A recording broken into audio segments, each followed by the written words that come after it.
Good evening.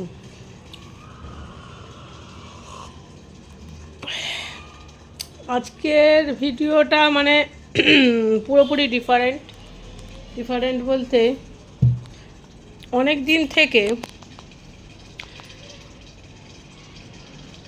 কড়াইশুঁটির kachori আর আলুর দম খেতে ইচ্ছা করছে, বাট বানানো তো কড়াইশুঁটির কচুরি বানানো প্রথম থেকে কতটাই কষ্টকর, আলুর দমটা বানানোটা অতটা ডিফিকাল্ট নয়।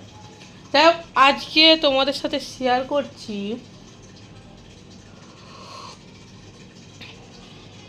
কতক্ষণ লাগে বানাতে। পুরো কড়াইশুঁটি ছাড়ানো থেকে আলু ছাড়ানো থেকে একদম শেষ পর্যন্ত কতক্ষণ বানাতে লাগে আর কতক্ষণ খেতে লাগে। চলো কড়াইশুঁটি বার করা যাক। সো গাইস, এখানে আমার 1 কেজি কড়াইশুঁটি রেডি। কড়াইশুঁটিগুলো একবার ছাড়িয়ে নিই, তারপরে তোমাদের কাছে আসছি। স্টেপ বাই স্টেপ যা করবো তাই দেখাবো। তাহলে কত কাজ করতে হবে। 1 নম্বর হচ্ছে কড়াইশুঁটি ছাড়ানো। ফার্স্ট স্টেপ কমপ্লিট, কড়াইশুঁটি ছাড়ানো হয়ে গেছে। এবারে সেকেন্ড স্টেপে চলে এলাম। এবারে সেকেন্ড স্টেপ দেখো গাইস, এখানে জিরে, ডালচিনি, শুকনো লঙ্কা আর এলাচ একটুখানি হালকা গরম করে এটাকে ড্রাই রোস্ট করব। সেকেন্ড স্টেপ, এই মশলাটা আমি কড়াইশুঁটির পুরেও দেবো আর আলুর দমেও দেবো। গাইস, সেকেন্ড স্টেপ আমার কমপ্লিট। এবারে থার্ড স্টেপ হচ্ছে এই কড়াইশুঁটিগুলোকে আমি বেটে নেবো। চলো বেটে নিই, তারপর আবার আসছি। এখানে দেখতেই পাচ্ছ থার্ড স্টেপ রেডি হয়ে গেছে, কড়াইশুঁটি বাটা হয়ে গেছে। এবারে ফোর্থ স্টেপ, ময়দাটা মেখে নিই। চলো এখানে দেখো ফোর্থ স্টেপ চলছে, ময়দাটা মেখে নিচ্ছি। ময়দাটা মেখে নিই, তারপরে আসছি। ফোর্থ স্টেপ, এই দেখো ময়নটা এরকম দেবে। এই দেখো চেপে নিলাম, এই দেখো ডোলা পাকিয়ে গেছে। এই দেখো, তার মানে ময়নটা হেভি দেওয়া হয়েছে, কচুরির পুর হেভি হবে। ঠিক আছে, দেখো ডলা পাকিয়ে গেছে। এখানে দেখো ফিফথ স্টেপ হয়ে গেছে পুর বানানো। আর এখানে হয়ে গেছে সিক্স স্টেপ, হচ্ছে আলু কাটা। চলো পুরটা তুলে নিই। দেখেছো 6 স্টেপ, এখনো কত স্টেপ যে বাকি আছে কি বলবো। চলো আবার পরের স্টেপ দেখাচ্ছি। এবার 7 স্টেপ হচ্ছে আলুর দম বানানো। আলুর দমটা বানিয়ে নিয়ে চলে আসছি। চলো আলুর দমটা সিম্পলভাবে করছি, একটা জয়িত্রী আর একটা তেজপাতা দিয়ে সিম্পলভাবে রান্নাটা করব। ঠিক আছে, আলুগুলো দিয়ে দিলাম। আর কচুরির যে মশলাটা দেখালাম, এই পুরটা কচুরির কড়াইশুঁটিটা বাটার সময় আমি একটা কাঁচা লঙ্কা দিয়ে দিয়েছি, কেন আমি বেশি তো ঝাল আমি খাই, বেশি খাই না তো। যাই হোক, আমি কিন্তু রান্নাটা স্টিলের খুন্তি দিয়ে করছি। কাঠের খুন্তিটা বৃষ্টি ভেঙে দিয়েছে। কাঠের খুন্তি কেনা হলে তবে কাঠের খুন্তিতে রান্না হবে। চলো আলুগুলো ভেজে নিই আর একটা মশলা বানিয়ে নিই। নিরামিষ করবো, আলুর দমটা নিরামিষ করবো। কেন কচুরির সাথে শুধু পেঁয়াজ দিয়ে আদা রসুন দিয়ে করার কোনো মানেই নেই, শুধুই কচুরি খাওয়া হয়ে যাবে। আলুর দমটা করা হচ্ছে শো। যাই হোক, মশলাটা বাটি। আমি এখানে আদা, কাঁচা লঙ্কা, টমেটো আর ধনে পাতার একটা পেস্ট বানাবো। এ দেখো পেস্টটা এরকম এসেছে, আদা, কাঁচা লঙ্কা, টমেটো আর ধনে পাতা।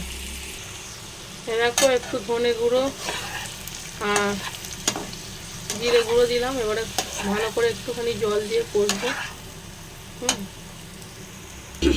এটা কষতে কষতে আমি আর একটা পেস্ট বানাবো, কাজু আর টক দইয়ের একটা পেস্ট বানিয়ে নিই।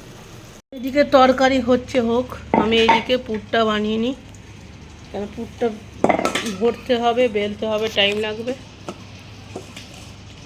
এটা হচ্ছে 8 নম্বর স্টেপ। চলো, ময়দাটা কত সফট, ঠিক আছে। এই দেখো পুর একটা বড়া হয়ে গেছে, আবার সেকেন্ড পুর দিচ্ছি। যে খাবে ফটাফট চলে আসো।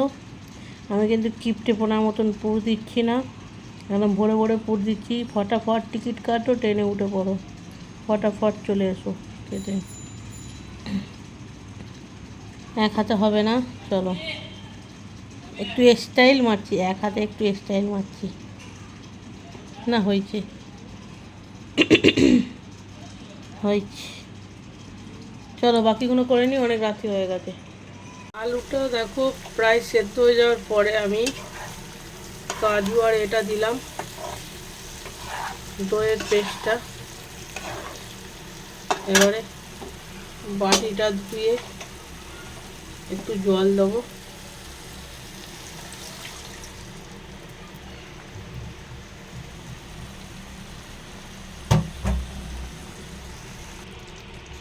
মিষ্টি দিচ্ছি।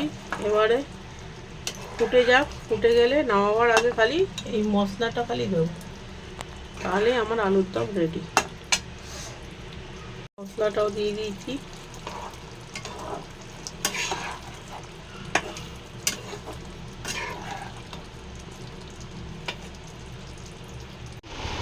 ন নম্বর স্টেপ হয়েছিল লুচি বেলা, 10 নম্বর স্টেপ হয়েছে লুচি ভাজা।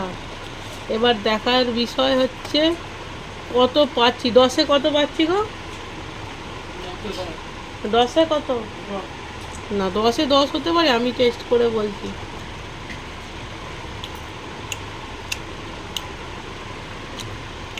দশে 9।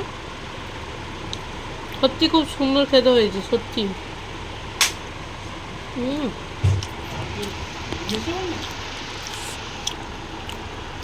তো খেয়ে নিন।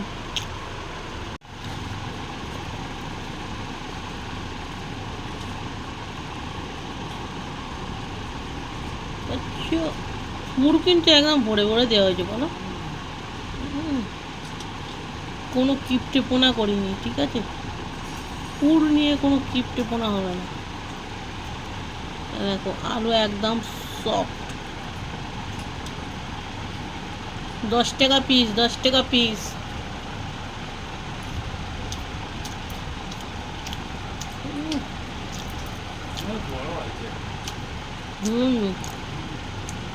দেখো ভেতরে পুর দেখো।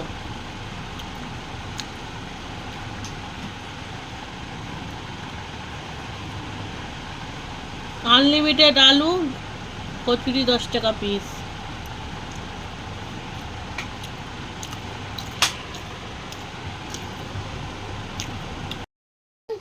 তো গাইস, কালকে ভিডিওটা এন্ড করা হয়নি, আজকে এন্ড করব। গুড মর্নিং সকলকে। আজ 8ই ডিসেম্বর, রবিবার। রবিবারের ব্রেকফাস্টটা তোমাদের সাথে শেয়ার করছি, দেখতে থাকো। দেখো গাইস, কড়াইশুটির কচুরি, বাসি আলুর দম, ডিম সিদ্ধ, এই ডিমটা ভেঙে গেছে, যাই হোক, আর গরম গরম চা। ব্রেকফাস্টটা কার কার পছন্দ অবশ্যই বলো, আর যারা যারা আমার হাতে খেতে চাও অবশ্যই চলে আসো টিকিট কেটে। কচুরিটা বানাতে লাগলো 3 ঘন্টা, আর খেতে লাগলো 3 মিনিট। তাহলে বানাতে সময় লাগলো, খেতে কিন্তু সময় লাগলো না। বাপরে বাপ, 3 ঘন্টা 3 মিনিটে শেষ। 3 ঘন্টার জিনিস 3 মিনিটে শেষ। চলো, আজ হচ্ছে 8ই ডিসেম্বর, রবিবার। আজ আমার দিদি যাও লালটুদার অ্যানিভার্সারি, 22 অ্যানিভার্সারি। 22 বছর দেখতে দেখতে কেটে গেল। যাই হোক, সকলে উইশ করো হ্যাপি অ্যানিভার্সারি। আমিও বললাম সারা জীবন এরমভাবে সুখে শান্তিতে দিন কাটাও। আর প্রত্যেকটা মানুষকে বলছি একটু উইশ করে দাও, যাতে বাকিটা সারাটা জীবন যেন শান্তিতে এরমভাবেই কাটে। এখানেই ব্লগটা এন্ড করছি, আর বাকিটা আর এরপর থেকে নেক্সট ব্লগ অন করব। চলো, টাটা, বাই বাই, ভালো থেকো, সুস্থ থেকো, হাসি খুশি থেকো।